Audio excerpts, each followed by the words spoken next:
বলছি 14 তলার নবান্ন কোম্পানি দিদি শুনতে পাচ্ছেন আওয়াজ?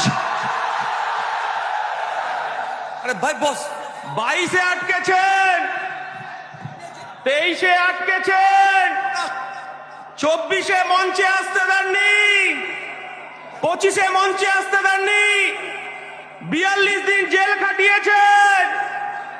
আজকে আমরা মঞ্চে এসেছি মমতা বন্দ্যোপাধ্যায়, আমার ভারতবর্ষের সংবিধান প্রণেতা বি.আর. আম্বেদকর আমাদের সংবিধান দিয়েছে, আর এই মঞ্চে তার উত্তরাধিকারী উপস্থিত হয়েছে প্রকাশ আম্বেদকর।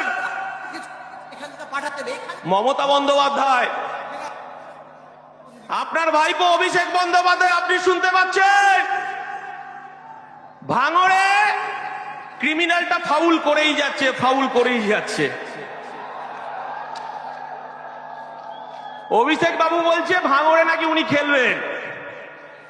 আজকে এই 21-এর মঞ্চ থেকে আমরা আহ্বান করছি, ভাইপো আপনার পিসিকে ভাঙড়ে খেলতে নামান, আর ভাঙড়ে আমার কর্মীরা খালি পায়ে খেলবে।